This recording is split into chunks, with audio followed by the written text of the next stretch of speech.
자, 안녕하세요.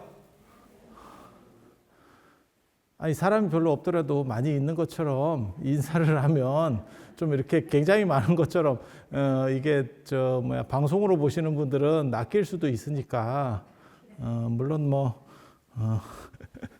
그렇긴 하지만 인생이 다 그런 거예요. 없다 치고 나중에, 편집본 올릴 때는 여기서부터 자를 테니까. 자, 안녕하세요. 아이고, 순진하기는. 자, 오늘, 저는, 이번 주 또 한다고 그래서 한 달이 이렇게 빨리 갔나, 이렇게 생각을 했는데, 생각해보니까, 지난주에는 지난달에는 넷째 주에 했더라, 그죠? 그래서, 나 깜짝 놀랐어요. 이렇게 또 한 달이 빨리 가나. 그러다 1년 가고, 그 다음에 이제, 금생이 가거든요. 그래서 참, 제가, 예전에는 진짜 이게 시간이라는 게 상대적이라는 생각이 드는 게 예전에는 저 어렸을 때는 그런 생각 참 많이 했거든요. 시간 진짜 안 간다. 이게 하루 종일 뒹구적거리면서 있어도 야, 시간이 안 가는데 이랬는데, 어느 날부터 1년 계획을 세우기 전에 한 해가 가요. 그래서 한 해를 반성하고 웃기고 있네. 반성할 게 뭐 있어? 반성하다 보면 또 한 해가 가는데. 그래서 모르겠어요. 화장터 가기 전에 반성이 되려나 어쩌려나 저도 잘 모르겠습니다. 오늘 여러분들 참 잘 오신 거예요. 그렇게 오늘 같은 날은 사실은 이제 코로나도 있고 해서 많은 분이 참석을 안 하셨지만, 오늘이 참 뜻깊은 날입니다. 이렇게 절 달력을 보시면 동그라미가 쳐져 있어요. 동그라미가 쳐져 있어요. 그래서 오늘이 부처님 출가하신 날이에요. 출가하신 날. 그리고 다음 주 토요일이 부처님이 이제 돌아가신 날, 로그아웃하고 나가신 날이거든요. 경기장에서. 그래서 요런 한 일주일 사이에 요걸 이제 4대 기념일이라고 합니다. 불교의 4대 제일, 안 그러면 그런 식으로 얘기를 해요. 5대 제일 할 때는 우람분절이 들어가는 거고, 어떤 게 4개냐면, 부처님 오신 날. 부처님 오신 날은 다 아시잖아요. 그죠? 부처님 오신 날. 그 다음에 두 번째가 성도제일, 12월 8일. 부처님이 깨달음을 성취하신 날. 그리고 나머지 2개가 이렇게 일주일, 정확하게 말하면 8일입니다. 그래서 2월 8일, 그 다음에 2월 보름, 이렇게 들어 있어요. 그래서 2월 8일에 부처님의 출가제일, 그 다음에 2월 보름에 열반제일, 이렇게 4개를 4대 기념일이라고 합니다. 혹시 인도 가보신 분 계세요? 제가 또, 있어요? 나 깜짝 놀랐는데? 없을 줄 알았는데? 여러분들은 제가 잠깐 까먹었는데, 이게 한 달에 한 번 하니까 제가 잠깐 까먹었는데, 여러분들한테 어디 갔냐고 물어보면 안 되는 거였잖아요. 제가 그걸 1년째 느끼는 건데, 그래서 인도에 가면 4대 성지, 8대 성지를 순례한다, 이런 것들이 있어요. 특별하지 않으면 4대 성지는 꼭 들어가고, 그 다음에 특별하지 않으면 8대 성지는 안 갑니다. 언뜻 생각할 때는 8대 성지를 다 간다 이렇게 듣지만, 실제로는 쌍카시아가 빠지고 한 7군데 정도를 갑니다.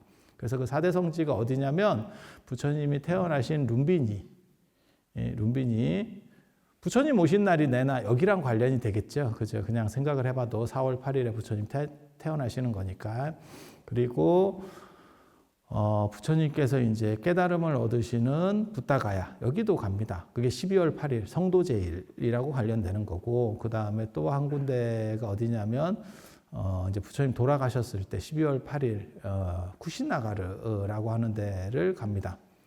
그리고 그 중간에 들어가는 게 첫 설법을 하셨던 사르나트 녹야원이라고 하는 데를 가게 됩니다. 바라나시.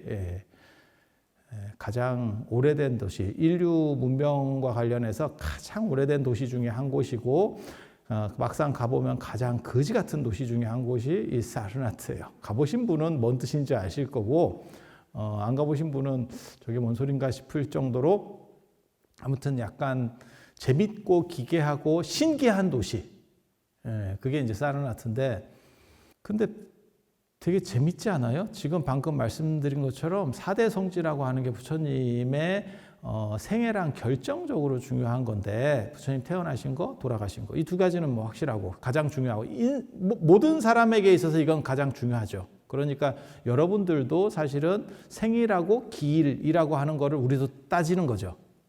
생일하고 기일을 따져요. 근데 이제 불교 같은 경우는 부처님이 태어나신 게 아니고, 붓다로 태어나신 게 아니고 일반인으로 태어나서 우리랑 똑같은 조건 속에서 태어나서 그 다음에 이제 부처님이 되신 거죠. 그러니까 그건 후천적 지위 획득인 거예요. 뭐하고 똑같은 거냐면 고려시대 때 귀족이 있고 조선시대 때 양반이 있는데 이 두 가지는 완전히 달라요. 귀족은 태어나면서부터 귀족이에요.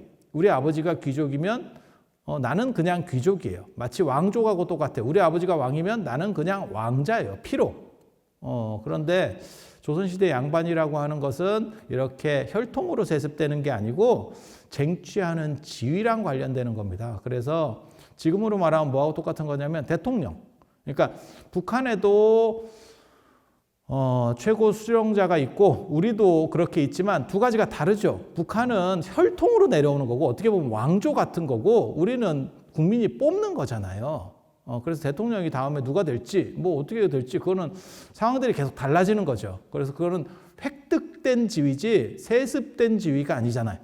그죠? 그래서 붓다라고 하는 것도 마찬가지예요. 우리 같은 일반인으로 태어나서 당신을 극기해서 스스로를 이겨서 모든 삿된 것들을 물리치고 바른 정각을 올바른 깨달음을 얻어서 부처님이 되시는 거예요.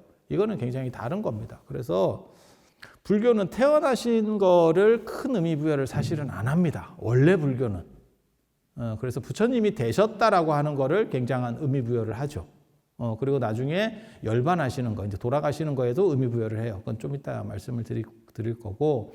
그래서 마치 지금 뭐 문재인 대통령이 계시니까 문재인 대통령 같은 경우는 인생에 있어서 가장 좋았을 때, 저 어른의 전 생애를 통틀어서 가장 좋았을 때라고 하면 그냥 객관적으로 봤을 때 대통령이 당선됐을 그날이 아닐까? 몰라. 앞으로 더 뒤에 뭐가 있을지는 모르겠지만 지금까지로 봤을 때는 뭐 그런 정도가 안 되겠어요? 그리고 그거는 태어나면서 저분은 대통령이 아니죠. 대통령이 된 거니까. 선출직이니까. 그래서 부처님도 마찬가지예요. 부처님도 마찬가지예요. 태어나시는 의미보다 붓다가 됐다라는 데 의미 부여를 하는 거죠. 그래서 12월 8일이라고 하는 부처님 오신 날 굉장히 중요하게, 부처님 성도제일, 깨달음을 얻으신 날 굉장히 중요하게 되는 거고, 그런데 여기까지는 다 동의하는데 부처님께서 처음으로 설법하신 날이 며칠이냐 이러면 아무도 몰라요. 이게 굉장히 재밌습니다. 그래서 인도 성지순례를 가면 부처님이 처음으로 설법하신 사르나트라는 데를 가는데 되게 재밌게 4대 기념일 이러면 첫 설법이 아니고 출가하신 날이 들어가요. 그래서 인도에는 두 가지 버전이 있었던 거예요. 부처님의 생애를 요약할 때 두 가지 버전이 있는 거예요. 하나는 4대 성지를 중심으로 하는 부처님께서 태어나시고 돌아가시고 그 다음에 중간에 이제 깨달음을 얻으시고 그 다음에 첫설법을 하신 걸로 보는 그런 팀이 그거야말로 제일 중요해 라고 말하는 팀이 있고, 세 가지는 똑같고 하나는 첫설법보다 중요한 게 출가가 중요한 거야 라고 생각하는 팀이 있었던 거예요. 그리고 그 흔적들이 지금 불교 달력의 4대 기념일이라는 흔적 속에는 첫 설법이 아니고 출가라고 하는 쪽에 의미 부여를 하는 팀께 들어와 있는 거고, 지금 인도 성지순례를 가면 그 부분은 사라졌고 첫 설법이 중요하고, 그러니까 첫 설법하고 출가 중에서 무엇을 중심으로 놓을 거냐, 둘 다 타당성은 있어요. 불교의 시작은 첫 설법에서 시작돼요. 그래서 불교라는 입장에서는 첫 설법이 굉장히 중요한데 실제로 부처님의 인생에 있어서는 출가가 어떤 의미에서는 굉장히 중요하죠. 그러니까 출가가 뭐하고 똑같은 거냐면 지금 대통령 같은 경우는 입당했을 때가 출가겠죠. 당적에 입당했을 때. 예. 그래서 뭐 변호사로서 살 때 아니면 그걸 끝내고 그 생애를 끝내고 그러한 삶의 방식을 끝내고 뭐 정당인으로서 들어갔을 때 그게 어떻게 보면 출가죠. 그래서 인생 자체가 바뀌는 거기 때문에, 그래서 의미 부여점이 약간 달라요. 그래서 생애를 부처님의 생애라는 거를 중심으로 놓으면 사실 촛설법도 출가도 충분히 가능성이 있겠다라는 생각은 해요. 근데 아무튼 인도 사람들은 이 두 가지 버전에서 갈등을 했어요. 왜 5개를 만들면 되는데 4개밖에 꼭 4개를 하면서 이렇게 갈등을 하고 있었을까? 그렇게 갈등하는 이유는 전에도 제가 말씀드렸지만 인도는 사진법을 쓰기 때문에 4라는 숫자가 들어가야 완전하다라고 생각해요. 그래서 4, 8, 12 이렇게 16 이렇게 나가거든요. 숫자체가. 그래서 부처님께서는 4월 8일에 태어나셔서 사성제 8정도를 설하시고 12연기를 설하시고 16대국을 다니시고 그 다음에 30 이상 80종으로 구족하시고 그 다음에 84,000 법장을 설하시고 전부 이게 다 사배수로 연결된다는 걸 알 수 있어요. 그리고 돌아가셨을 때도 80세로 돌아가시고 84,000을 법문을 설하시다가 근본 8탑이 만들어지고 그 다음에 나중에 아쇼카 왕에 의해서 84,000 탑으로 나뉘어지고 전부 이게 다 사배수로 나뉘는 거예요. 그래서 부처님이 활동하셨을 때 부처님이 활동하신 지역을 불교 중국 핵심 지역이라고 말하는데 거기서 중국은 이 중국이 아니에요. 차이나 중국이 아니고 핵심 지역, 나라의 중앙이라는 의미예요. 그래서 그런 불교 중국 지역에서는 사진법을 쓰고 있었어요. 십진법이라고 하는 것은 기원 전후부터 사용하는 겁니다. 인류 문명사에서 십진법이 나타나는 것은 훨씬 뒤에요. 그 부처님은 십진법 계열을 잘 안 씁니다. 당연히 그 당시에는 주류도 아니었고 그래서 부처님 당시에는 사진법을 썼었기 때문에 전부 사배수에 맞추다 보니까 5개가 걸렸을 때 이걸 넣어야 되나 이걸 넣어야 되나 선택권이 좀 아리까리한 겁니다. 탄생과 열반이라고 하는 삶과 죽음은 확실하고 깨달음이라는 것도 확실하죠. 근데 과연 처음으로 설법하신 게 중요하냐 출가하신 게 중요하냐 이걸 가지고 인도 사람들이 갈등을 했던 거예요. 그래서 지금 달력에는 출가가 들어가 있고 그 다음에 인도에 가보시면 막상 출가한 데는 어딘지를 몰라. 거기는 안 가. 대당서역기나 자은전에 보면 현장 스님께서 기록해 놓으신 데를 보면 거기에 뭐라고 나오냐면 부처님께서 처음으로 출가하셔가지고 머리를 자르는데 큰 탑이 있더라. 아니 이 머리 말고 이 머리 이 위에 머리. 그래서 거기에도 굉장한 기념탑이 있었어요. 기념탑이 있었는데 지금 그 자리는 어딘지 잘 모릅니다. 인도가 좀 먹고 살만하면 다 찾을 수 있는 데인데 사실 인도가 워낙 거지 같은 나라라서 지금까지 못 찾고 있는 거예요. 우리 같은 사람도 돈 주면 찾는다. 왜냐하면 거기 기록들을 굉장히 현장 스님이 구체적으로 해놨기 때문에 그리고 거기에 큰 탑이거든요. 이런 월정사, 팔각구충사처럼 저런 조만한 탑들이 아니에요. 그래서 그 근처 가서 이렇게 삽질해 보면 큰 기단 유적이 나온다고요. 네. 그래서 그 정도면 고고학하는 사람이면 찾습니다. 누가 쉽게 말해서 후원만 해주면 그 돈 들어가는 것만 처리해주면 그거 찾아요. 찾는 거 일도 아닙니다. 우리 같은 사람도 찾을 수 있어요. 우리 같은 사람 찾을 수 있어요. 그런데 이제 그게 워낙 힘든 일이죠. 단기간에 끝날 수 있는 일도 아니고. 그래서 지금까지 아직 아무튼 못 찾아지는데 거기에도 큰 탑이 있더라. 그래서 경쟁 관계였었던 거를 알 수 있게 하는 그런 대목들이 있어요. 부처님께서 어떻게 출가하시냐면 여러분도 아시잖아요. 부처님이 원래 그 금수저 출신이잖아요. 제가 늘상 얘기하는 거 있잖아요. 이 세상에 아무리 재벌이 좋아도 재벌보다 더 좋은 게 왕자예요. 제가 그래서 전에도 그런 말씀 드렸었잖아요. 물론 이재룡 회장 같은 분도 참 대단하고 복받은 어떻게 보면 복이 많은 분이죠. 그렇게 그런 윤택한 집안에 태어나서 그렇게 산다는 것도 참 복이 많은 건데 그래 봐야 북한의 백두혈통한테 안 된다. 그게 어떻게 보면 왕자의 힘이죠. 북한 보면 진짜 대단하잖아요. 2천만밖에 없고 진짜 거지 같은 나라인데 저런 걸 가지고도 트럼프랑 맞짱 뜰 수 있는 유일한 사람이었었어요. 생각해 보면 시진핑 무너지는 거 보면 중국이라고 하는 저렇게 거대한 나라를 가진 움직일 수 있는 저런 어떻게 보면 최고 통수권자보다도 어떻게 보면 더 센 그런 힘을 가졌죠. 그래서 야 이게 진기하구나. 이런 게 왕의 힘인가?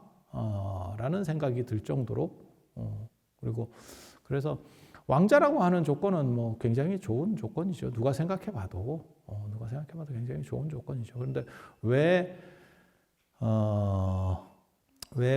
부처님은 출가를 했을까라는 생각을 해보세요.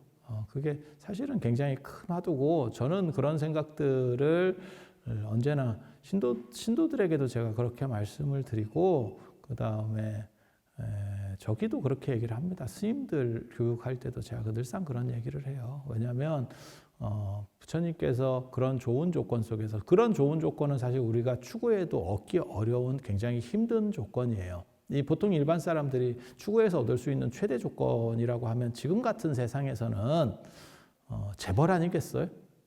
그러니까 뭐 카카오 만들듯이 안 그러면 요번에 얼마 전에 그거 있었잖아요. 로켓 배송 쿠팡 뭐 이게 상장을 하니까 뭐 미국에 상장을 했는데 뭐 100조까지 올라갔더라. 그런 뉴스 보셨죠? 몰라. 저도 참 그런가 싶을 정도로 저게 저렇게 대단한 회사인가? 우리나라에서 100조 되는 회사가 기업 랭킹 2위입니다. 우리나라 모든 기업에서 2위예요. 그게 하이닉스입니다. 1위가 삼성전자고 그거는 뭐 단독 1위니까. 그러니까 1위하고 2위하고 이런 차이가 아니잖아요. 1위는 여기 있고 그 다음에 2위가 여기 있는데 그게 하이닉스에 그게 100조 정도 되거든요. 근데 쿠팡이 저렇게 대단한 회사인 거다. 아니 저도 잘 몰랐습니다. 그냥 택배 회사인 줄 알았어요. 나 잘 몰랐어요. 그런데 아무튼 뭐 그렇다 치고 그렇게 해서 상장을 시키면 재벌급이 되겠죠. 그걸 상장시킨 사람 그분이 무슨 뭐 미국에서 뭐 공부도 하고 이런 분이라던데. 그래서 뭐 그렇다 치고 그렇게 되는 게 지금 현대 사회에서 최고로 올라가는 게 아닐까요? 그리고 그렇게 올라가는 분들이 몇이나 있겠어요. 진짜 남분들이지 대단한 분들이죠. 그렇게 대단한데도 불구하고 사실은 타고나는 게 낫죠. 더 잘 타고나는 게 낫죠. 그래서 부처님 같은 경우가 그런 조건들보다 오히려 더 편한 조건이었는데 왜 출가했을까? 그래서 수행을 하는 사람이든 공부를 하는 사람이든 언제나 그 생각을 해야 돼. 언제나 그 생각을 해야 돼. 과연 부처님께서 출가한 이유는 뭔가? 만약에 예를 들어서 부처님께서 그러한 삶의 조건이 마음에 들었다면 출가하지 않았겠지. 뭔가 불만족스러우니까 출가했겠지. 우리도 그런 거 있잖아요. 연예인들 이렇게 살다가 이혼하고 뭐 이렇게 저번에 송송 커플 뭐 이혼하네 어쩌네 저런 거 이런 거 했을 때 저렇게 형편도 괜찮고 인물도 좋은 애들이 왜 이혼할까? 사정이 있겠지. 뭔가 말 못할 진짜 지독스러운 사정이 있을 거야. 그제? 차마 말을 못할 뿐이지 뭔가가 있겠지. 그래 삼성가 그 집도 이렇게 다 이혼했잖아. 왜 이혼할까? 저렇게 윤택한 집안에서 그냥 잘 살면 되지. 이유가 있겠지. 그죠? 그래서 그걸 생각해 봐야 돼. 부처님은 왜 출가했을까? 이유가 있겠지. 이유가 있겠지. 뭔가 마음에 안 든 거야. 정확하게 말하면 왜 그걸 버렸느냐? 마음에 나는 안 들었어. 물론 나는 마음에 들 것 같은데. 나는 마음에 들 것 같은데 눈높이가 사람마다 좀 다르니까. 제가 늘상 하는 얘기 있거든요. 무슨 얘기를 하냐면 사람마다 물론 조건들은 다 다른데 그거를 우리가 어차피 얻을 수 있는 조건은 아니거든요. 그러면 심포도라고 생각한다. 이 심포도 굉장히 중요한 저는 대부분 모든 중요한 교훈은 예전에 제가 그런 책 본 적이 있어요. 어렸을 때. 네가 진짜 알아야 될 모든 것은 유치원에서 다 배운다. 가장 기본적인 거고 가장 합리적이고 가장 현명한 것들이 사실은 유치원 교육 속에 다 들어있다. 이런 얘기가 있는데 저도 생각해보면 그런 생각이 들어요. 이소부화 같은데 진짜 중요한 얘기는 다 있는 것 같아요. 거기 보면 그 신포도 얘기가 나와요. 그래서 여우가 포도를 따먹으려고 노력하다가 도저히 딸 수가 없는 위치에 있는 거지. 지가 아무리 노력해도. 그러니까 여우가 가면서 뭐라 그러면 저건 신포도일까? 저건 맛없는 거야. 저 쓰레기 같은 거. 이러면서 갔다는 거거든. 자기 스스로를 무너뜨리지 않고 자괴감을 주지 않으면서 경기를 끝내는 굉장히 재미있는 저는 그 얘기를 굉장히 좋아합니다. 굉장히 좋아해요. 그래서 부처님께서 그걸 버렸는데 뭐 우리는 뭐 일부 동의하지 않기도 하지만 그래도 저거는 결국 아닐 거야. 이렇게 생각하면 돼. 굉장히 중요해. 굉장히 중요해. 그래서 왜 저 양반은 저걸 버렸을까? 저거 말고 더 대단한 게 있다라는 생각을 했다는 거죠. 그게 바로 이제 출가하게 되는 이유겠죠. 이유겠죠. 전에 그 이영걸도 출가한다는 얘기가 한동안 있었는데 그거 혹시 아세요? 들어보셨어요? 이영걸이 상당히 불교적인 사람이어서 한때 출가하려고 그랬었어요. 그러다가 뭐 이렇게 하는데 그 사람도 인생이 어렸을 때부터 떠가지고 저 북경 무술학원인가 거기서 떠가지고 1등이 이영걸이고 2등이 견자단 뭐 이렇게 할 때 떠가지고 진짜 화려한 생활을 보냈죠. 하지만 지금 보면 많이 사갔죠. 이영걸도 데뷔가 79년이에요. 79년에 소림사. 그러면 벌써 한 40여 년이 됐으니까 많이 사갔죠. 이 양반도. 그러다 보니까 여러 가지 생각들이 들죠. 그리고 이게 우리는 동의할 수 없는데 돈이라는 게 그렇다는 거요. 너무 많은 사람들은 어느 정도 이상 되면 쓸모가 없대. 쓸모가 없으면 나눠 좀 주지. 그죠? 우리는 그런 생각을 하는데 이런 저급한 생각 이런 거 좋아하잖아요. 그리고 이런 생각을 하다가 갑자기 무슨 생각을 해야 되냐면 저건 신포도야. 이렇게 동시에 생각해야 돼. 동시에 생각해야 돼. 여러분 그거 진짜 잘해야 돼. 그거를 무조건 다 신포도야. 부처님께서는 저걸 포기하셨대. 그럼 기도가 안 돼. 그런 기도 성취가 안 돼. 못 이룰 때만 신포도야. 이룰 때는 단포도야. 이런 생각을 해야 돼. 이거는 굉장히 중요해. 이건 굉장히 중요해. 그래서 부처님께서 그렇게 출가하실 때 보면 그게 이제 노병사에 대한 문제였다 하잖아요.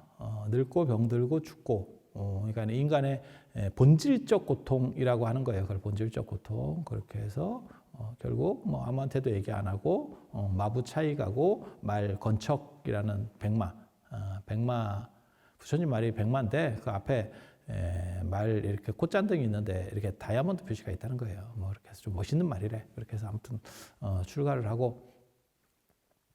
부처님이 출가하시려고 할 때 왕이 막았다 이런 얘기 들어보셨어요 혹시? 부왕이 막았다 뭐 이렇게. 그때 이제 조짐을 아버지도 눈치를 챘는가 봐요. 그 정도 모르면 사실은 왕도 아니지. 그렇게 해서 이제 못 나가게 해라 이랬는데 나갔다 하는 거거든. 그거를 불교에서는 뭐라고 약을 파냐면 유성출가상. 그래서 성을 넘어갔대. 근데 저는 사실 그런 생각을 전혀 안 하거든요. 그냥 성문으로 나갔을 겁니다. 성문으로 나갔을 겁니다. 문지기에게 지키라는데 어떻게 나갑니까? 제가 늘상 얘기하지만 문지기 입장에서는 왕만 무서운 게 아니에요. 왕자도 무서워요. 그 자리에서 죽을 수 있어요. 그 자리에서 죽을 수도 있어요. 그래서 못 막습니다. 예전에도 마찬가지예요. 권세 있는 사람들이 지나갈 때 뭐 왕명입니다. 못 막아요 그거. 왜? 막으면 그 자리에서 죽고 가.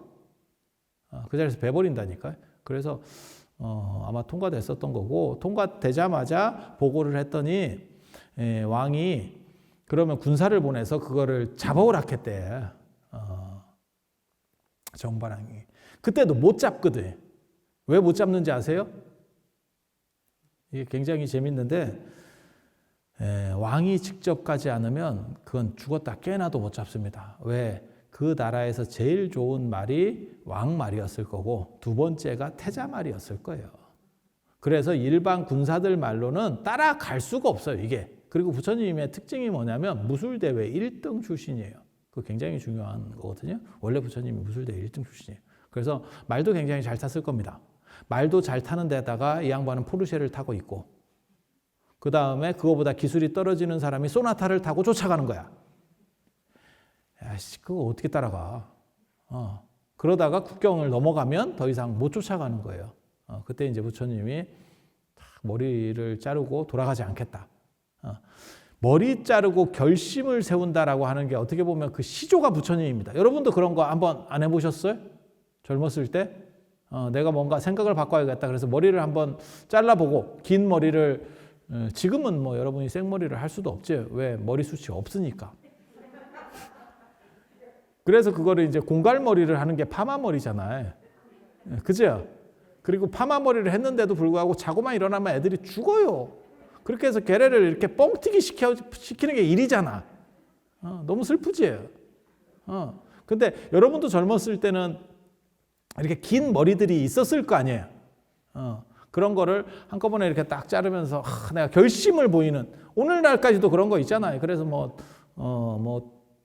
국회의원이라든지 누가 마음에 안 들거나 안 그러면 이렇게 투쟁 같은 거 할 때 보면 삭발투혼, 그죠? 남자들은 삭발투혼, 여자들도 머리를 이렇게 자르고 이래가지고 뭔가 생각들을 이렇게 딱 결심을.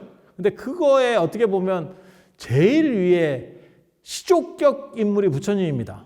그래서 머리를 당신이 가지고 있던 보검으로 머리를 이렇게 탁 자르는데, 그거 법주사 팔상전에 가면 그 그림이 아직도 있습니다. 팔상전에 가면. 남방불교에는 사실 이게 이게 머리를 딱 자르는 이게 출가를 상징하는 거기 때문에 그런 그림이나 그런 조각들이 많이 있는데, 우리나라에는 그게 없어요. 희한하게도. 우리나라에는 그런 상이나 이런 게 굉장히 보기 어렵습니다. 그래서 팔상도에서만 그게 보이는데, 머리를 탁 자르고 자기 보검으로 자르고 그 다음에 말에 당신이 입었던 이러한 좋은 옷을 벗어서 이렇게 쫙 줬대잖아. 그리고 차익한테 돌아가라, 이렇게 마부한테 돌아가라 이랬더니 차익이 찌껍하고 울더래잖아. 이걸 어떻게, 차익이 그 마부가 왜 울었는지 아세요? 돌아가서 저걸 뒷감당을 어떻게 할까 싶어서 우는 거예요. 야, 이거 큰일 났다. 왕한테 뒤지겠다. 이런 생각이 들죠.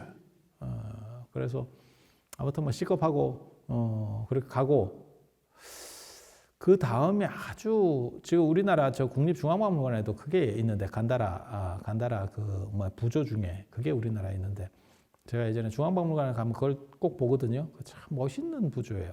그게 뭐냐면 부처님이 이제 겉옷이랑 장신구는, 인도 사람들이 장신구 되게 좋아합니다. 장신구 되게 좋아합니다.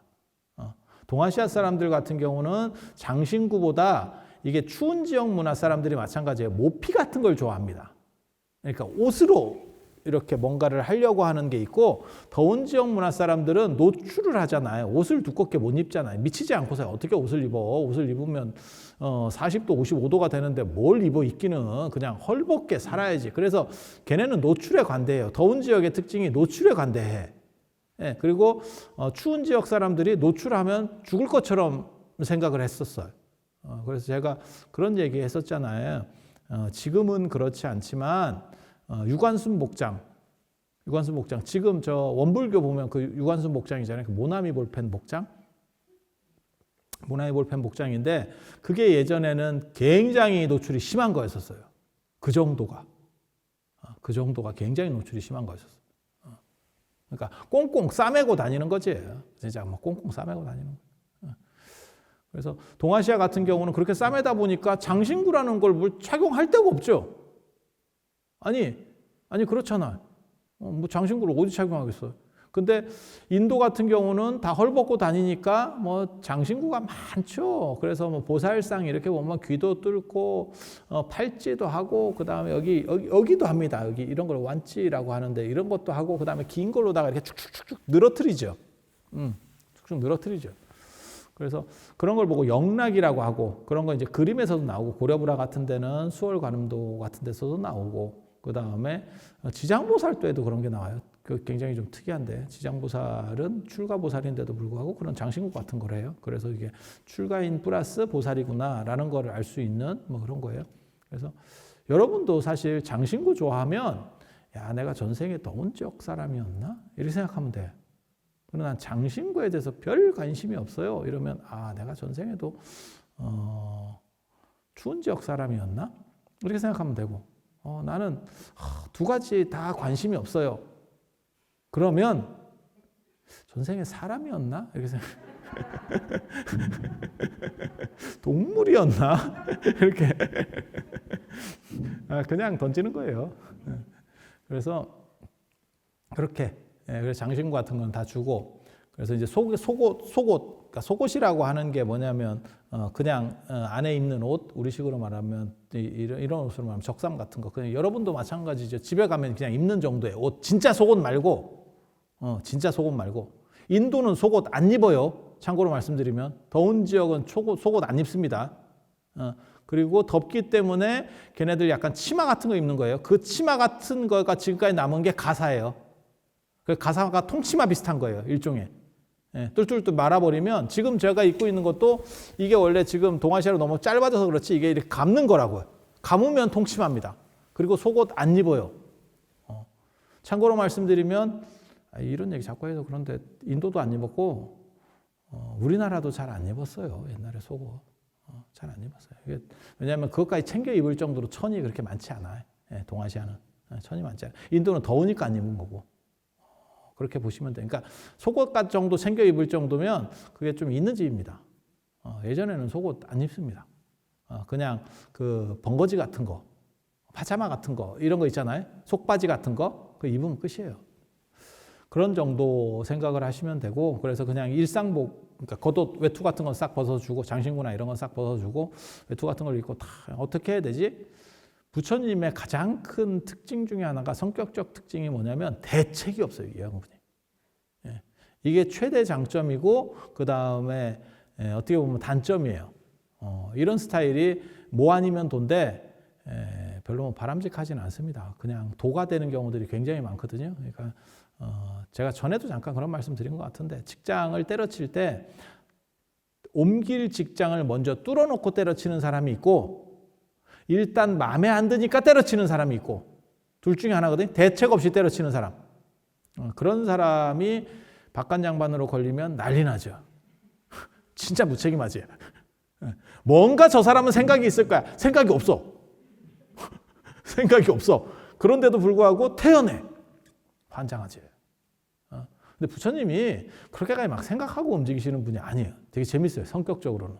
깨달을 때도 그렇고 출가할 때도 그렇고 대책이 없었어.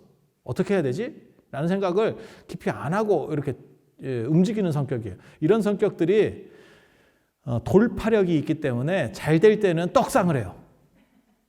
그러니까 주식 같은 걸로 얘기하면 지금 이제 뭐 올해 뭐 코로나가 이렇게 뭐 되면서 주식이 막 경기 부양을 위해서 돈을 막 푸니까 미국이든 어디든 푸니까 주식이 막 올라갔잖아요. 그때 이제 두 종류의 사람이 있는 거지. 이제 보통 정상적인 사람은 이렇게 주식이 올라가도 크게 이익을 못 본다는 거예요. 이유가 뭐냐? 어느 정도 올라가면 새가슴들이라서 파는 거야. 한 10%, 20% 올라가면 팔아. 그래 놓고 다시 들어가려고 그러면 더 올라 있는 거지. 아까워서 못 들어가. 그게 보통의 인간입니다. 그게 잘못된 인간이 아니고 그게 보통 인간이에요. 근데 약간 똘틱한 사람들이 있어. 그런 사람들은 어떻게 하냐면 몰빵을 합니다. 보통 사람은 몰빵도 안 해. 그중에서 자기가 손해봐도 견딜 정도의 금액을 어느 정도 했다가 한 20% 정도 뭐 이렇게 먹으면 어유 굉장히 많이 먹었는데 이러면서 나온다고. 이게 정상. 근데 이제 진짜 야수의 심장을 가진 사람들이 있어요. 진짜 대책 없이. 그러다가 몰빵했는데 이런 경기가 걸리면 그 사람은 2배를 먹어요. 전 재산의 2배를. 따라하라는 뜻이 아니에요. 근데 부처님이 그런 성격이라고 보시면 돼요. 그래서 이어르는 결국 대박이 나는 거고 우리 같은 사람들은 그렇게 따라하면 이거 99%는 망합니다. 이런 방식을 따라가면 99%는 망하는 거예요. 그래서 부처님 같은 경우가 그렇게 이제 출가하고 나서 대책 없지. 그때 그 사냥꾼이 나타났다는 거거든요. 나는 그게 진짜 너무 아름다운 이야기라고 생각을 해요. 사냥꾼이. 근데 사냥꾼이 가사를 걸치고 있었대. 가사를 걸치고 있었대. 그래서 너 뭐야? 이랬더니 나 사냥꾼이야. 근데 왜 수행자의 옷을 입고 있어? 이랬더니 이거는 내가 수행자라서 입은 게 아니고 사냥의 효율성을 높이기 위해서 입는 거야. 이런 옷을 입으면 숲속에 수행자들이 많이 있어서 동물들은 이 옷을 입은 사람들에 대해서 경계를 좀 덜 하더라고. 그때 내가 활로 조지는 거야. 야, 이거 굉장히 재밌지. 그래서 이게 어떻게 보면 위장복이야. 이런 방식으로 얘기를 해요. 그러니까 부처님께서 그것은 온당하지 않다. 라고 하면서 너 나랑 옷을 바꿔 입자. 내 옷은 좋은 옷이고 네 거는 그건 싸구려 옷이니까 바꾸면 너는 어차피 이익을 보려고 하는 사람이니까 이익을 봐서 좋은 거고 나는 지금 수행자가 됐는데 수행자에 합당한 옷이 없으니까 합당한 옷을 구할 수 있게 되는 거야. 이렇게 해서 바꿔줬더니 그 사냥꾼이 굉장히 좋아했대. 이거 뭔 땡 잡았대? 이러면서 이제 하거든요. 근데 그 기록이 되게 멋있는 게 뭐냐면 사냥꾼에게 갔을 때는 그것은 죽이는 옷이에요. 똑같은 수행자의 옷이라도 죽이려고 하는 옷이고 그게 부처님한테 왔을 때는 수행자의 옷 살리려고 하는 옷이다. 그러니까 옷의 특성이 존재하는 것이 아니고 어떤 사람이 쓰느냐가 중요하다. 그래서 저는 그 얘기를 굉장히 좋아해요. 그리고 그걸 이제 부조로 딱 해놓은 게 저 국립중앙박물관에 있어요.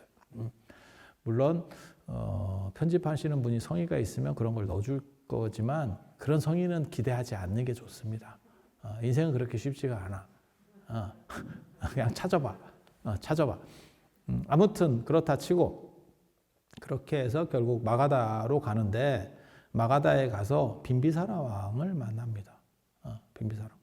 빈비사라 왕이 그냥 이렇게 왕궁 위에서 밑에를 이렇게 내려다보면서 구경하고 있었는데 할 일이 없으니까 왕이니까 이렇게. 근데 저기서 거지 같은 옷을 입었는데도 불구하고 눈빛이 비범한 사람이 오더래. 그래서 저거 뭐야? 이러면서 그거 참 진짜 그 신원서판이라는 게 있거든요. 신원서판 그 당나라 때 인재 품평할 때 쓰는 건데 신 생긴 거 몸하고 얼굴 생긴 게 첫째래. 그 다음에 이제 말 잘하는 거, 서가 글 잘 쓰는 거, 판이 판단력이거든요. 그래서 생긴 게 첫째래. 이게 참 진짜 비극적인 얘기죠. 오늘날도 똑같은 얘기잖아요. 진짜 잘난 사람은 거지같이 하고 있어도 길거리 캐스팅이 되는 거고. 전에 그런 얘기 못 들었어요? SS501 한참 날릴 때 좀 오래된 얘기예요. 그 김현중 그런 애들은 통닭집에서 치킨집에서 알바했었대잖아. 알바했는데 걔 얼굴 보려고 손님이 늘어나더래. 그래서 다른 알바집, 다른 치킨집에서 스카우트제이가 왔더라는 거예요. 야, 도대체 사람이 어떻게 생기면 그렇게 되지? 예. 우리는 1년을 해도 사람이 오히려 쫄잖아. 이게 무슨 고약 만드는 것도 아니고 점점 이렇게 쫄아붙어.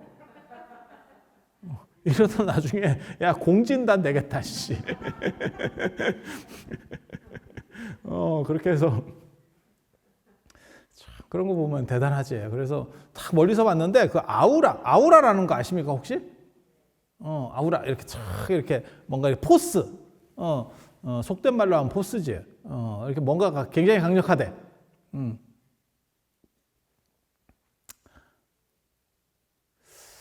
그렇게 해서 저 사람하고 한번 얘기를 해봐야겠다. 라고 해서 불렀대. 그래서 너 뭐 하는 사람이야? 생긴 걸 보니까 너 보통 사람이 아니고 일반 수행자 같지 않은데? 너 뭔가 달라. 내 밑에 와서 일해볼 생각 없나? 자네 내 밑에 와서 이 길거리 캐스팅이에요. 부처님이 길거리 캐스팅을 당한 거야. 그러면서 뭐라고 얘기하냐면 네가 내 밑으로 오면 내가 엄청난 좋은 조건을 해줄게. 이렇게 얘기하거든요. 그때 부처님께서 뭐라고 말씀하시냐면 그것도 굉장히 멋있는 말이에요. 세상에 자기가 토한 것을 다시 먹는 사람은 없다. 왜 이렇게 살다 보면 이렇게 빈대떡을 붙여보잖아. 근데 그게 참 일체유심조라는 게 묘한 거거든, 진짜. 혹시 참을미 해보셨어요? 참을미 해보셨어요? 제가 면허가 없는 이유 중에 하나가 뭐냐면 사실은 사람들이 제가 면허가 없다면 굉장히 희한하게 여기는데 지금까지 면허를 적시에 못 따서 그런 건데 정확하게 말하면 그 시기를 놓쳐서 그런 건데 그렇게 된 이유 중에 하나가 제가 멀미를 굉장히 심하게 해요. 그래서 차 자체를 싫어해서 라는 게 있어요. 그리고 저는 원래 성격이 돌아다니는 거나 말하는 걸 싫어합니다.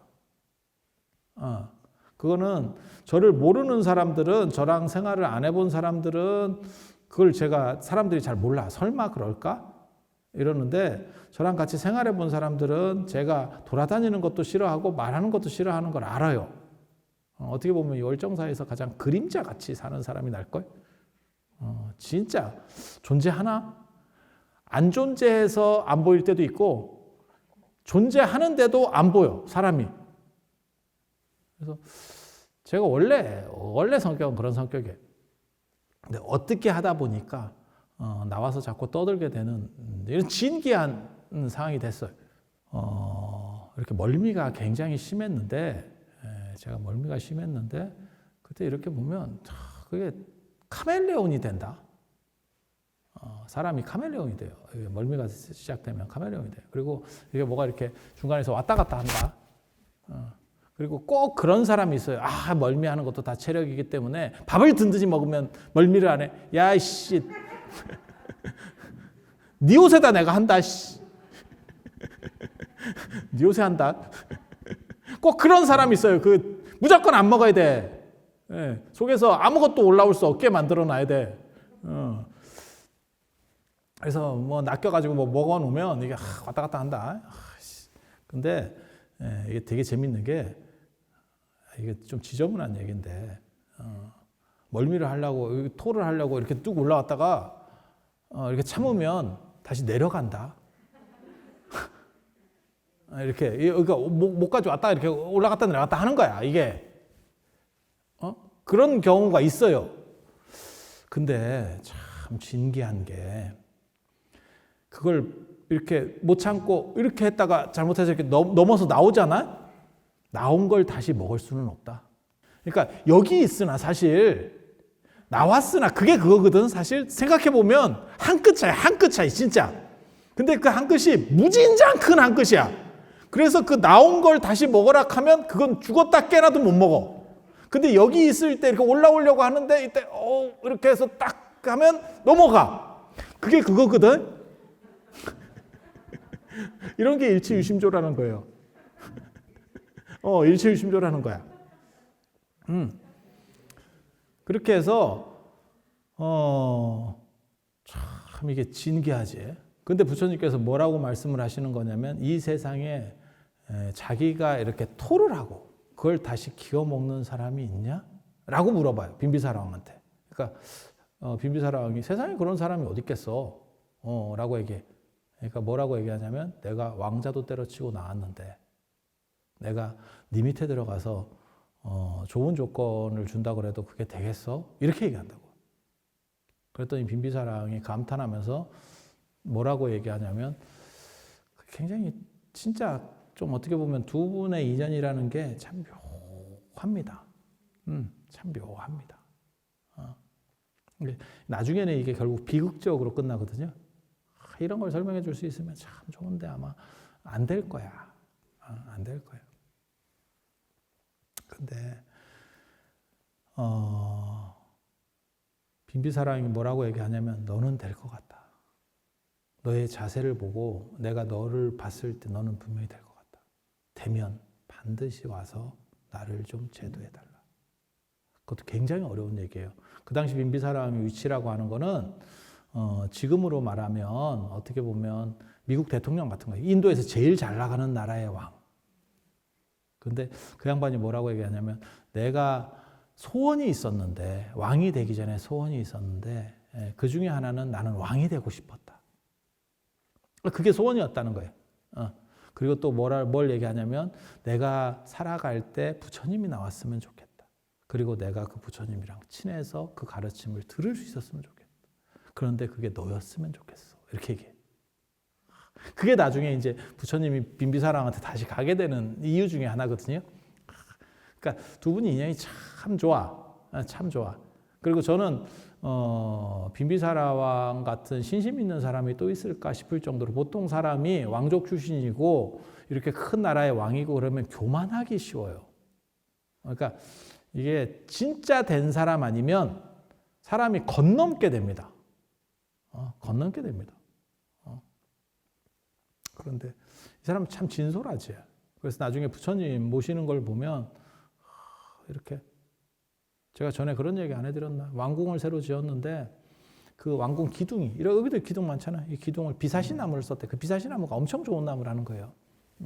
그렇게 해서 그 왕궁을 짓고 상냥이 아니고 완전히 테이프 끊을 때 부처님하고 제자들을 초청을 했대요. 그렇게 초청을 다 이렇게 하니까 그 제자 중에서 이게 요번에도 그런 사건이 있었잖아요. 저 내장사 사건. 별놈이 다 있어요. 사람이 많다 보면 별놈이 다 있어.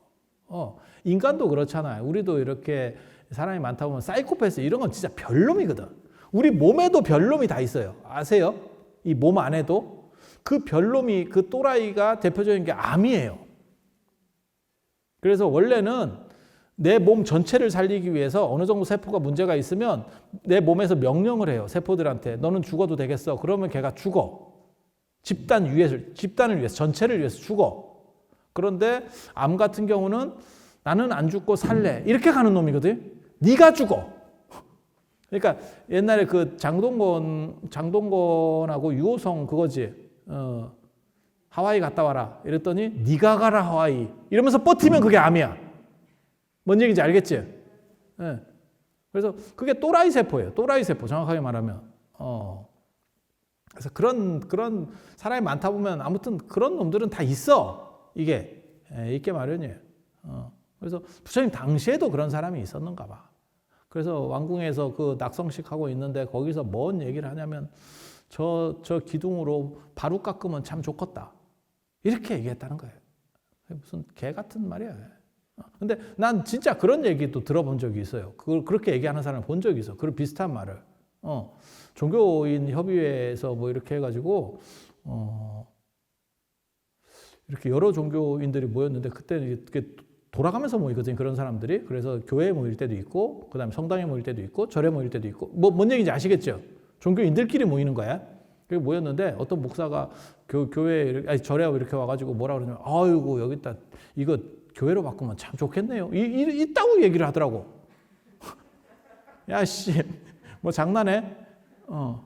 나는 뒤쪽에 있어서 그냥 얘기만 들었지만 내가 앞쪽에 있었으면 뭔가 지랄을 했겠지. 그런데 그런 비슷한 얘기라고 보시면 돼요. 새로 왕궁 지었는데 바로 저 깎으면 근데 그게 또 왕한테 들렸다는 거예요. 왕 옆에는 당연히 신하들이 있는 거고, 그러니까 신하들이 이제 얼굴빛이 안 좋아지지. 뭐 저런 얘기를 하는 진짜 저 대도 않는 저런 놈이 다 있어. 이제 이렇게 되는 거지. 그때 빈비사랑이 뭐라 그랬냐면 저 기둥이 스님이 필요하신갑다. 빼드려라. 이랬다는 거예요. 이 기둥을 빼면요, 집을 새로 지은 집이 완전 중고가 됩니다. 이거 빼고 이 부분 다시 헐고 다시 딴 나무로 교체하고 이거 다 바꿔야 되거든요.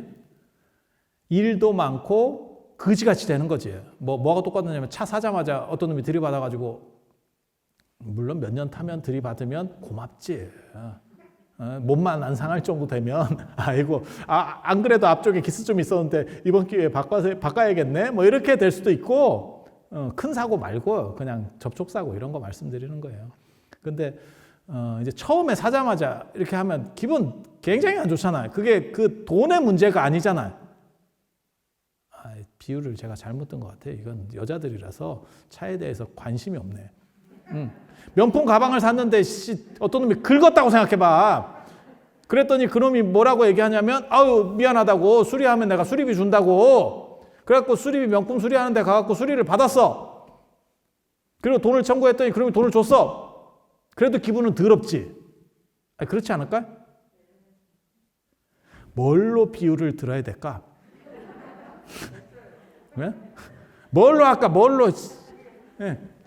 동의할 때까지 내가 한다. 철야기도 다 한 줄 알아요. 철야기도 하고 싶으면 빨리빨리 반응을 보여요. 그렇게 해서 했을 정도로 참 대단한 이 양반이 그런 신심을 보여요. 그래서 부처님께서 나중에 결국 깨달음을 얻고 빈비사랑을 교화하는 이런 상황들이 됐고, 그 다음에 이제 오늘은 약간 다른 얘기를 해줄 거예요. 이 뒤까지 안 가고 일주일 뒤에, 그러니까 다음 주 토요일 날 열반제일이에요. 열반제일. 그게 이제 8일 차이가 나잖아요. 그죠? 토요일에서 토요일까지니까.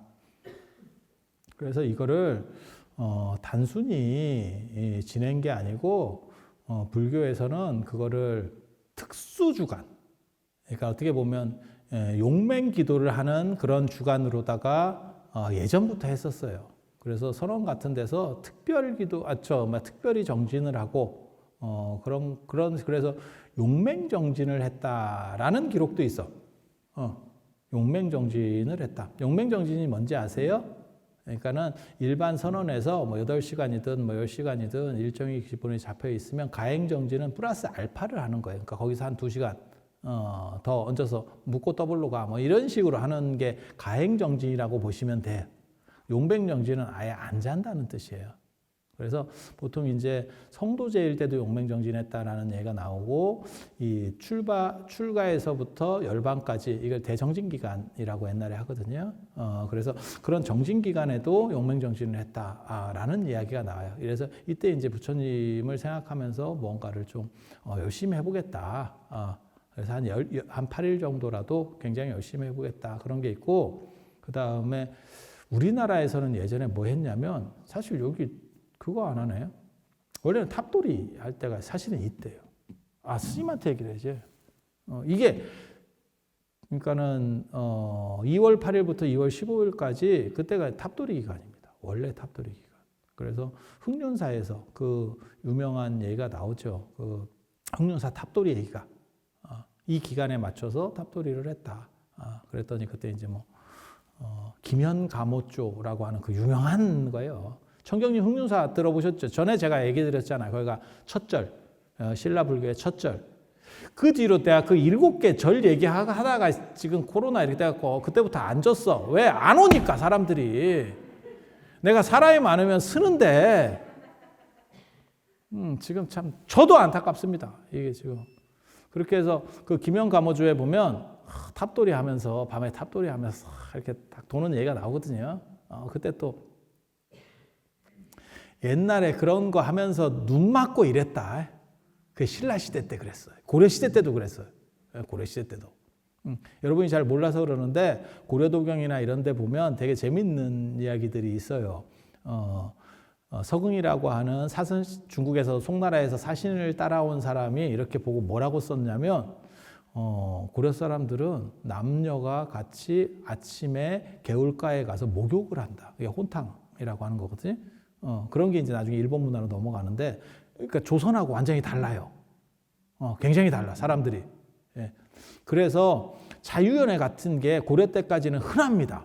그러니까 우리가 조선 생각을 해가지고 남녀 칠세 부동석이고 뭐 장옷 입고 다니고 이렇게 장옷이 일종의 그 차도르나 어떻게 보면 히잡 같은 그런 거잖아요. 이렇게 막 뒤집어 쓰고 다니고 이랬었잖아요. 예. 물론 뒤집어 써야 될 사람들도 있었겠지. 근데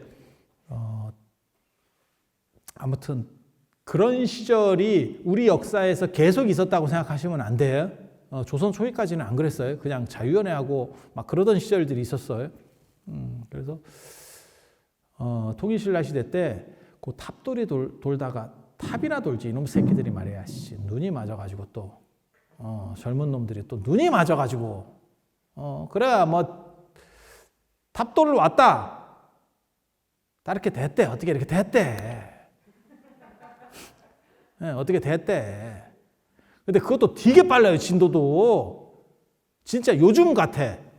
요즘도 그렇게 진도가 빠르다 하는데, 여러분 세대만 해도 손만 잡으면 결혼해야 되고 뭐 이런 줄 알았잖아요. 아닌 것처럼 하긴. 아무튼 뭐 그렇다 치고,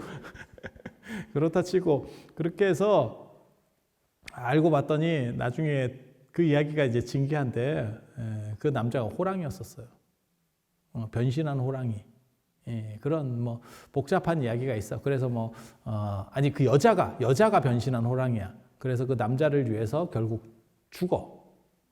결국 죽게 되는 뭐 이런 비극적 스토리들이 있어. 근데 거기 보면 2월 8일부터 2월 15일까지 이렇게 탑돌이를 했다. 라는 기록이 나와요. 그래서 이게 탑돌이 기간이기도 하고, 그러니까는 2월 8일부터 2월 15일까지 발심 대정진 기간 동안에, 그러니까 용맹 정진을 하는 이런 기간 동안에 탑돌이도 해서 복도 짓고 하는, 그러니까 어떻게 보면 기도하는 잭팟이 터지는 날이에요. 이게 마일리지 2배, 더블 마일리지 주는 마트로 얘기하면 1+1 할 때가 이 시즌이라는 거예요. 그래서 그때 탑을 도는 거야.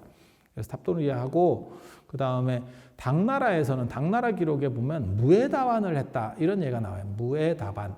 무에다반이 뭐냐면 부처님께 공양을 올리고 그 공양을 가난한 사람들에게 나눠준대. 그러니까 요즘으로 말하면 무료급식. 무료급식 행사를 했대. 부자들이 이렇게 재원을 내서 그게 어디에 나오냐면 원인이라고 하는 일본 사람이 있거든요. 그 사람이 쓴 입당구법 순례 행기라고 하는데 나옵니다. 그래서 이 기간을 특별하게 설정을 해서 예전에도 다 이렇게 뭔가 의미 있는 일들을 했구나 라는 걸 알 수 있는 그게 오늘부터 시작되는 발심 대정진기간이라고 하는 거예요. 그래서 여러분이 어떻게 보면 얻어 걸렸지 뭐 생각하고 온 거는 아니고 그게 복 있는 사람이에요. 제가 전에 그런 얘기 안 해드렸나요? 수자타라고 하는 사람이 있는데 수자타 아시죠? 수자타 부처님이 성도하시기 직전에 우유죽 줬었던 근데 이 수자타가 실제로는 부처님이 깨달을지도 몰랐고 아무 생각이 없었어 얘 진짜 아무 생각이 없었어. 얘는 착각을 했다니까. 이게 사람인지도 몰랐어요. 부처님이 6년 동안 고행하셔가지고 너무 깡말라서 나무 밑에 모욕하고 저 지련선화에서 모욕하고 힘들어가지고 이렇게 좀 퍼져 있었다는 거거든. 이렇게 그랬더니 수자타는 무슨 생각을 했냐면 그게 선왕당목 우리 식으로는 당목 같은데 앉아 있었대. 밑에 나무가 이제 좀 크니까 거기 이렇게 있었겠지. 예. 그런데 수자타는 그거를 나무신이 내려왔는갑다. 나무신이 드러난 착각을 했다는 거야. 착각을. 그래가지고 자기는 목동딸이니까 맨날 그 나무 밑에다가 이렇게 우유죽을 갖다 놓고 기도를 했대. 새끼 잘 낳고 동물들 새끼 잘 낳고 번식 잘 되고 풀 잘 자라서 좀 돈 많이 벌었으면 좋겠다. 이런 기도를 맨날 했대. 우리 식으로 말하면 정한수 떠놓고 이렇게 치성 드리듯이 그렇게 하는 장소가 있었다는 거예요. 그렇게 해서 자기는 그냥 상습적으로 하던 대로 갔더니 거기에 부처님이 앉아 계신 거지. 근데 너무 깡마르고 너무 이렇게 사람 몰골이 아닌 상태로 앉아 있으니까 나무신이 튀어나왔나? 이렇게 해서 공양을 올렸다는 거거든. 그게. 그 수자타의 우유죽 사건이 그거예요, 사실은. 첫 번째는. 나중에는 이게 여러 번 반복돼요. 제 생각에 여러 번 반복되는데 그래서 체력을 회복하는 건데 처음에는 아무튼 착각이에요. 착각이 빚은 복 마일리지예요. 그게 진짜 복 있는 사람이야. 제가 늘상 얘기하는 거 있어. 운동해서 살 빼고 다 쓰레기 같은 거예요. 왜? 진짜 좋은 건 먹어도 살 안 찌는 사람. 뭐 머리 써서 돈 벌고 알 필요 없어. 진짜 좋은 건 눈 떴더니 재벌집이야. 그게 진짜 좋은 거예요. 그리고 이렇게 기도하는 것도 두 종류가 있어요. 여러분이 뭐 때문에 기도를 오셨는지는 제가 정확하게 잘 모르겠지만 사람마다 다 다르겠지, 건건이. 근데 성공을 위해서 기도를 오신 분도 있을 거고 행복을 위해서 기도를 오신 분도 있을 거예요. 결국 사실은 두 가지 다 궁극적으로 말하면 행복하려고 하는 기도예요. 성공해서 뭐 하려고? 행복하려고 했지. 아니 그렇지 않나요? 성공해서 행복한 거 아니요? 돈 많이 벌어서 뭐 할 건데? 행복하려고. 승진해서 뭐 할 건데? 행복하려고. 내 자식이 취업해서 뭐 할 건데? 행복하려고. 애가 저도 얼마 전에 누가 그러더라고. 요즘 우리 아들 둘이 결혼을 안 해가지고 미치겠다고. 그러면서 뭘 어떻게 좀 비방 씨. 나도 못 갔는데 나한테 비방을 물어본다고 되겠냐? 야, 씨, 그럼 내가 갔지.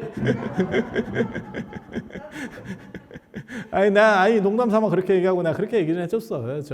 요즘은 그런 거를 이렇게, 부모가 뭘 얘기한다고 되는 시절도 아니고, 그냥, 자식들을, 아들들을 믿고 기다릴 수밖에 없는 시절이다. 예전하고는 시절이 다르다. 여러분 때만 같아도, 밑에 동생이 간다 해서 그냥, 날 잡아서 간 분도 있고, 밀려가지고, 그때만 해도 진짜 잔인한 말이 있었지. 똥차가 빠져야 새 차가 간다. 이러면서 그렇게 밀려가는 경우도 있고. 근데 저는 그 생각은 한다니까요. 그렇게 밀려서 간 사람도 잘 사는 사람은 잘 살아요. 그리고 뭐 오랫동안 뭐 이렇게 사귀어보고 해도 결혼해서 깨지는 놈은 금방 깨지더라고.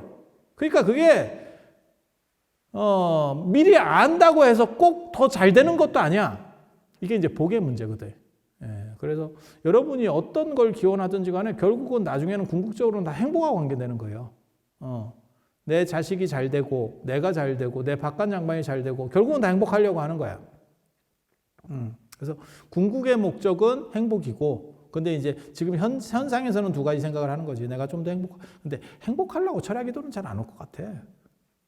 그냥 내 마음이 좀 행복했으면 좋겠어라고 철야 기도 올 정도면 진짜 대단한 분인데 상을 줘야겠다. 상을. 근데 보통은 뭐 간절함이 있겠지. 중국에도 그런 속담이 있거든요. 간절해야 부처님 사천왕 발목 잡는다고. 사천왕 발목을 잡으면 그게 뭐 이루어지는 게 있는가 봐. 그러니까 중국 속담이에요. 우리나라에는 그런 건 없습니다. 우리나라에는 그런 건 없어. 근데 간절하면 발목을 잡는데, 그게 이제 발목 잡아서 못 움직이게 해서 내 거 빨리 해결하고 가. 뭐 이런 걸 거야. 이런 거. 그래서 이제 사천왕 신앙 관련된 걸 건데, 아무튼 뭐 그래. 그래서 여러분들이 오늘 같은 이러한 뜻깊은 날에 모이셔서 이렇게 철야 기도를 할 수 있는 게 운으로 그냥 맞춘 거지만, 우리는 날짜가 다 정해져 있잖아요. 셋째 주로 정해져 있잖아요. 지난달 같은 경우는 특수해서 넷째 주가 그게 뭐 정초기도 어쩌고저쩌고 해갖고 넷째 주가 된 걸로 알고 있고, 보통 때는 셋째 주로 맞췄는데 이렇게 딱 맞기도 어려운 거거든요. 이렇게 맞추기가 쉬운 게 아니거든. 그게 인연이 있어야 돼요.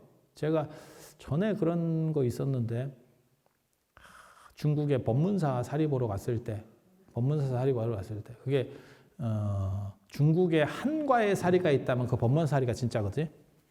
하나만 있다면. 우리는 사리 족보나 이런 건 잘 아니까.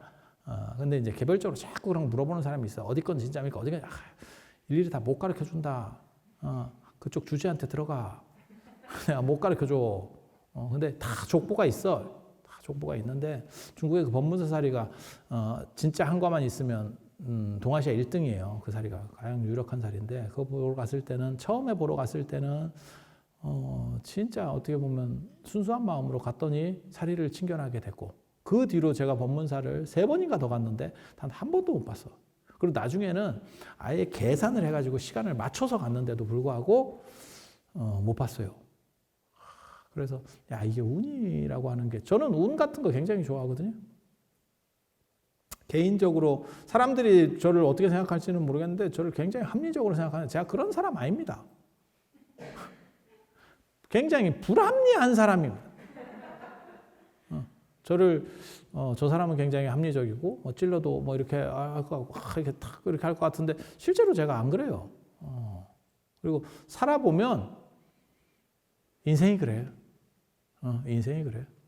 지금도 제가 논문 쓰다 나왔는데, 논문 쓸 때도 필 받아 쓸 때 쓰는 거지, 뭐 생각한다고 되는 게 아니요. 이게 씨 짖는 거랑 비슷해, 사실은.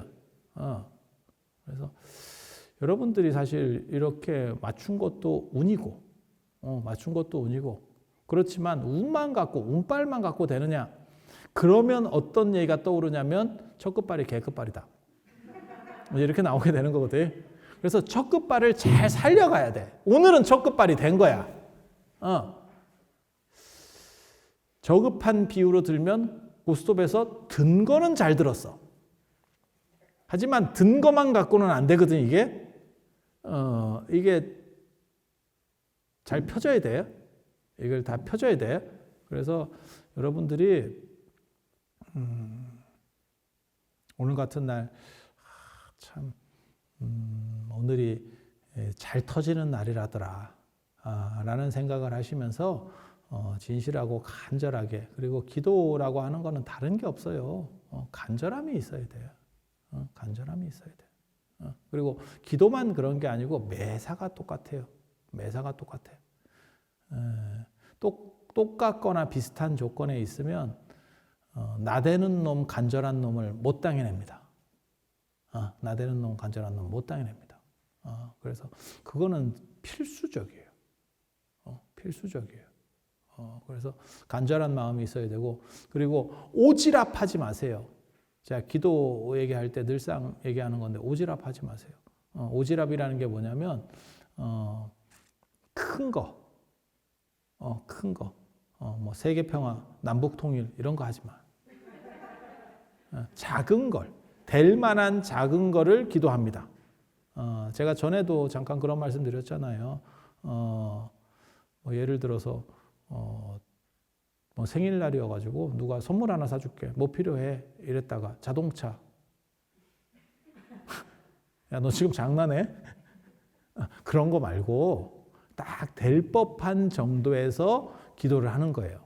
부탁도 마찬가지고, 부탁도 마찬가지고 다 그런 식으로 하는 거예요.